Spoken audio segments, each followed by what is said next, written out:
asalaamaaleykum wa rahmatullah sunu mbokk ak xarit yi baaxoo ànd ak ñun ci seen canal YouTube Sen Yóbbal TV ñoo ngi leen di nuyu di leen ziar di rafetlu ànd bi ngeen di ànd ak ñun fas yéenee ñëwaat tey ak yéen ci beneen waxtaanu tey wi nag ñu fas yéene cee ànd ak ki nga xam ni mooy Cheikh Bara Ndiaye Cheikh Bara Ndiaye nag di chroniqueur bu ñu xam ci plateau télé yi rawatina bu Walfadjri ñu gis ko nag mu wax ju doy waar bi yoon nag dafa wax jëmee ci li nga xam ni mooy équipe nationale bu Sénégal ci kàddu Cheikh Bara Ndiaye moom dafa jàpp ni nee na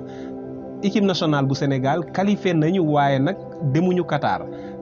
léegi nag nee na li nga xam ne moo dem Qatar équipe bu France la kon ci gis-gisu Cheikh Bara Ndiaye France dañoo am ñaari équipe ca mondial ba waaye Sénégal amuñu fa équipe ndax li mu gis mooy ñi nga xam ne ñoom ñoo dem duñu ay sénégalais muy joueurs yi mu ni duñu ay sénégalais duñu ay patriotes fédération bi duñu ay sénégalais duñu ay patriotes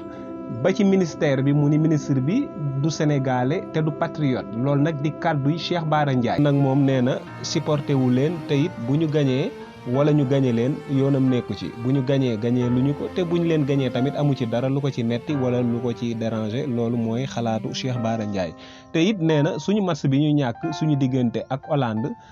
bu ñu ko ñàkkee nee na ki nga xam ni mooy président Macky Sall mooy responsabilité bi moo ñu ñàkkloo kon ci kàddu Cheikh Bara Ndiaye moom li mu jàpp mooy équipe nationale waruñu woon a teggee France dem Qatar waaye dañoo waroon a ñëw fii ci Sénégal jël drapeau bi xale yi topp leen tàccu leen ñu xam ni bàyyi nañu askanu la mu seen ginnaaw kon nag ci tënk loolu mooy kàddu yi Cheikh Bara Ndiaye moom la ñu leen indi loon tey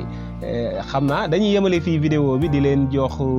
rendez-vous ci beneen vidéo balaa yàgg incha allah su fekkente nii nag bañ nga loolu raw la boo abonné gul da ngay abonné te nga activé cloche de notification bi bu ko defee bépp vidéo bu ñu dugalati rek di nga jot notification bu la koy xamal waaye nag bu ngeen dee aimé tey partagé vidéo yi dina gën a jàppandal liggéey bi lépp luy seen xalaat ci kàddu Cheikh Bara Ndiaye yi nag maa ngi koy xaar ci commentaire yi jàmm ak jàmm ba beneen yoon incha allah. yegg si leen ak jàmm ci seen yóbbal seen bi leen di indil ay yóbbal yu am solo te di leen jàppale ci seen dund yaa ngi ci biir aboneel te def ko sa yitte seen yóbbal njariñu askan